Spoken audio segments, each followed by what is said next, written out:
ایک زازان نام کا نا گویا تھا، آواز بڑی سریلی تھی۔ شراب خانے میں جب محفلیں سجتی تھی تو معاذ اللہ وہ گانے گایا کرتا تھا، سریلی آواز تھی۔ حضرت عبداللہ ابن مسعود حضور کے صحابی، حضور نے فرمایا عبداللہ ابن مسعود اسی طرح قرآن پڑھتے ہیں جس طرح میرے اوپر نازل ہوا تھا۔ عبداللہ ابن مسعود نا چھوٹا قد اور پتلی پتلی ٹانگیں تھی حضرت عبداللہ ابن مسعود کی۔ ایک دن درخت پہ چڑھے ہوئے تھے تو کچھ لوگوں نے نا، بچے کرتے ہیں نا مذاق، معاذ اللہ کچھ نے کہا کتنی پتلی ٹانگیں۔ اللہ کے محبوب علیہ السلام نے فرمایا قیامت کے دن عبداللہ ابن مسعود کی ٹانگوں کا وزن احد پہاڑ سے بھی زیادہ ہوگا۔ زبردست صحابی ہے، اور حضور نے فرمایا میں نے جس کو گورنر بنایا، کسی جگہ امیر بنایا، مشورہ کر کے بنایا، اگر میں کسی کو بغیر مشورے کے امیر بناتا تو عبداللہ ابن مسعود کو بناتا۔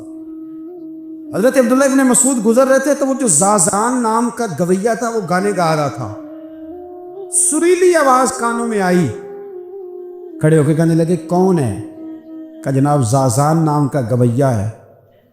مصطفیٰ کریم کے شانوں والے غلام کی زبان سے لفظ نکلے، کتنی سونی آواز ہے، کاش یہ قرآن پاک کی تلاوت کرتا۔ اللہ اکبر، کاش کوئی ایسا ہو تو صحیح جو ہمیں کہے کہ کاش یار تو قرآن پڑھتا، کتنی سونی آواز ہے، کاش تو نعت پڑھتا۔ کوئی کہے تو صحیح، کوئی کہتا ہی نہیں، کوئی کہتا ہی نہیں کتنا سونا چہرہ ہے، کاش اس پہ داڑھی ہوتی، کوئی کہتا ہی نہیں میری ملت کے جوانوں۔ ہائے، حضرت عبداللہ ابن مسعود کہنے لگے کاش یہ قرآن پاک پڑھتا، یہ کہہ کے چلے گئے۔ باہر وہ نکلا نا، جب سارے لوگ باہر نکلے اس معاذ اللہ بری مجلس سے، تو چیم گوئیاں ہو رہی تھی کہ آج تو یہاں حضرت عبداللہ ابن مسعود بھی آئے تھے۔ تو زازان سے کسی نے کہا کہ آج نا حضرت عبداللہ ابن مسعود نے تیری آواز سنی، تیری آواز۔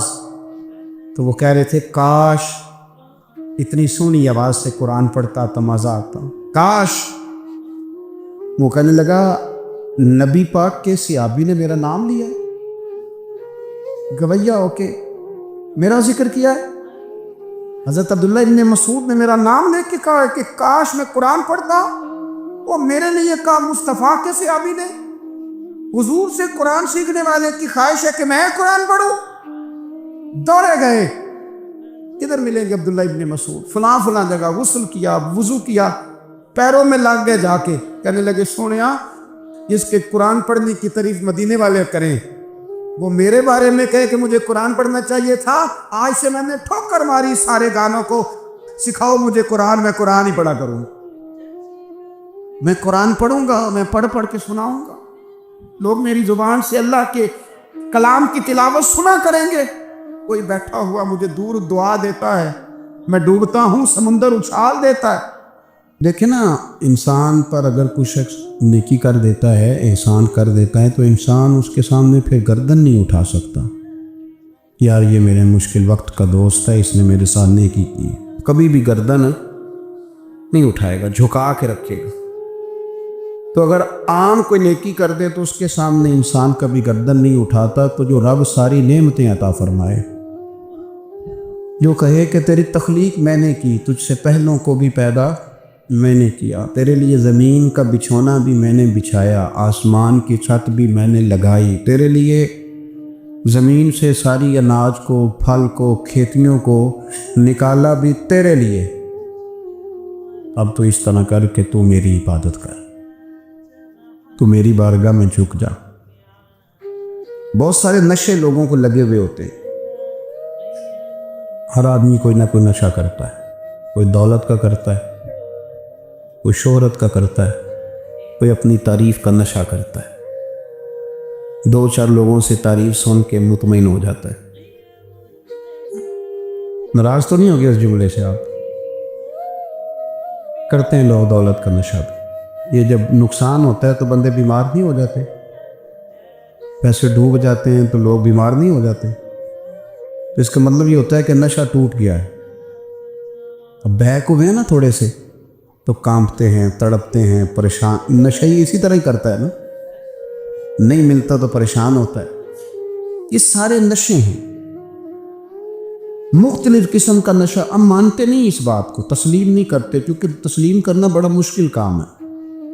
اس کے لیے تو بڑی ساری چیزیں جو ہے وہ دبوچ کے اور بڑی سارے رستے پھلانگ کے آنا پڑتا ہے، تو بڑا مشکل ہے ماننا، ورنہ کرتے ہیں ہم. ہمارا مزاج ہے. یہ گھومنے پھرنے کا، دنیا دیکھنے کا بھی ایک نشہ ہے. یہ بہت ساری باتیں کرنے کا بھی ایک نشہ ہے. گپ شپ کا بھی ایک نشہ ہے. دو چار لوگوں کی جب تک پگڑیاں نہ کھول لیں، بعض لوگوں کو نیند نہیں آتی. یہ غیبت کا، چغلی کا، بددیانتی کا یہ بھی ایک نشہ ہے. اس پر ملا رومی رحمۃ اللہ نے بڑا کلام لکھا ہے. وہ کہتے ہیں مانگ کے کھانے کا بھی نشہ ہے، مانگ کے کھانے کا بھی نشہ ہے. وہ کہتے ہیں کہ ایک بھیک مانگنے والی خاتون تھی، تو بادشاہ کے پاس بھیک مانگنے آئی، تو بادشاہ کو پسند آ گئی، اس نے شادی کر لی. اب اس کو عادت تھی بھیک مانگ کے کھانے کی، تو وہ کنیزوں سے کہا کرتی تھی کہ فٹافٹ نہ روٹی لے کے آیا کرو، میں 2-3 دفعہ مانگوں تو پھر لایا کرو. کیونکہ ایک نشہ ہے نا، تو میں مانگوں 2-4 دفعہ تو پھر. تو انسان بہت سارے نشے کرتا ہے، یہ مانتا نہیں. یہ موبائل، یہ فیس بک، یہ سارے نشے ہی ہیں. اپنی فوٹو لگا لینا، سارا دن اسی کو دیکھتے رہنا. اور بڑے بڑے سیانے بندے جو وزادار ہیں، بڑے وزادار لوگ ہیں، لیکن وہ بھی سنجیدگی کے قائل نہیں، اس طرح کے نشوں کا شکار ہیں. یہ سارے نشے ہیں جو ہم نے پال لیے ہیں. ہمارے صوفیاء، ہمارے بزرگ فرماتے ہیں کہ تم اس طرح کرو، اگر سارے نشوں سے بچنا چاہتے ہو تو سجدے کا نشہ شروع کرو، سجدے کا نشہ شروع کرو. یہ نا اقبال کہتے ہیں، عطار ہو، رومی ہو، رازی. آپ بات کو سمجھیں، عطار ہو، رومی ہو، رازی ہو، غزالی ہو، کچھ ہاتھ نہیں آتا بے آہ سحرگاہی. کہتے ہیں بہت بڑا صوفی ہو جیسے فرید الدین عطار تھے، بہت بڑا تصوف کا امام ہو جیسے امام غزالی تھے، بہت بڑا تفسیر کا استاد ہو جیسے امام رازی ہو. عطار ہو، رومی ہو، رازی ہو، غزالی ہو، پر کچھ ہاتھ نہیں آتا بے آہ سحرگاہی. اگر سویرے اٹھ کے روتا نہیں نا اللہ کی بارگاہ میں، اگر تہجد نہیں نہ پڑھتا، تو کچھ ہاتھ نہیں آتا بے آہ سحرگاہی. پھر اس کو کوئی چیز نصیب. میری بات کی سمجھ آ رہی ہے آپ حضرات؟ جب تک آپ سویرے نہیں اٹھتے، آپ اللہ اللہ نہیں کرتے، آپ کو نوافل کا چسکا نہیں، عبادت کا مزہ نہیں. فرمایا میری عبادت کرو، یہ شوق پیدا کرو، میں نے تمہیں پیدا کیا ہے. ہم لوگوں کے نشے، مختلف نشے، بڑا عجیب رنگ ہے. محفل کی صدارت کرنے والے بڑے پیر صاحب، بڑے القابات، خو بیچ میں سے بندہ تلاش کرنے سے بھی نہیں ملتا، اتنے بڑے لقب ہیں اس کے. لیکن وہ ساج سنور کے 2.5 گھنٹے بیٹھا رہا محفل میں، اور نماز کا وقت آیا تو اس نے مختصر سی پڑھی، وہ نکل گیا. میں ہلکے سے سجدے کیے. او اتنا بڑا عشق رسول، نعت کا، او ہو کیا بات ہے. اور عشق رسول کا بہت بڑا پیغام اور بہت بڑا مبلغ. وہ بیچارہ سمجھ ہی نہیں سکا کہ اللہ کے رسول نے فرمایا تو نماز پڑھ، میری آنکھیں ٹھنڈی ہو جائیں گی. تو یہ نشے کے عادی تو ہیں، پر حقیقت کے قائل نہیں. یہ بس ٹھیک ہے، خوابوں کی دنیا میں لوگ زندہ ہیں، پر جن کو یہ جو نشہ تھا نا عبادت کا، یہ میرے رسول پاک کی چاہت ہے، یہ میرے نبی کریم علیہ السلام کی. آپ دیکھیں نا، حضور مہینوں جا کے غار حرا میں بیٹھتے. کیا وہاں تبلیغ کرتے تھے؟ کوئی کتاب لکھتے تھے؟ رسول کریم علیہ السلام مہینہ رہتے غار حرا میں. کوئی نہ مجھے دیکھے، کوئی نہ مجھے ملے. حضور یہاں کیا ہے؟ فرمایا میں اپنے رب کی عبادت کروں گا. نبی کریم علیہ السلام نے سجدوں کے ساتھ پتھروں اور پہاڑوں کو آباد کر دیا، سجدوں کے ساتھ. آپ کا سجدہ آپ کو بہت ساری چیزوں سے چھڑا لیتا ہے، یہ بہت ساری جگہوں سے جھکنے سے بچا لیتا ہے. صوفیاء، اولیاء یہ کیا کرتے تھے؟ یہ سجدے کا ذوق ہی تو پیدا کرتے تھے. سجدے کا ذوق. شاہ عبدالعزیز دباغ رحمۃ اللہ تعالی علیہ اپنے مریدوں سے فرمایا کرتے تھے کہ اگر تم پکے نمازی بن جاؤ نا،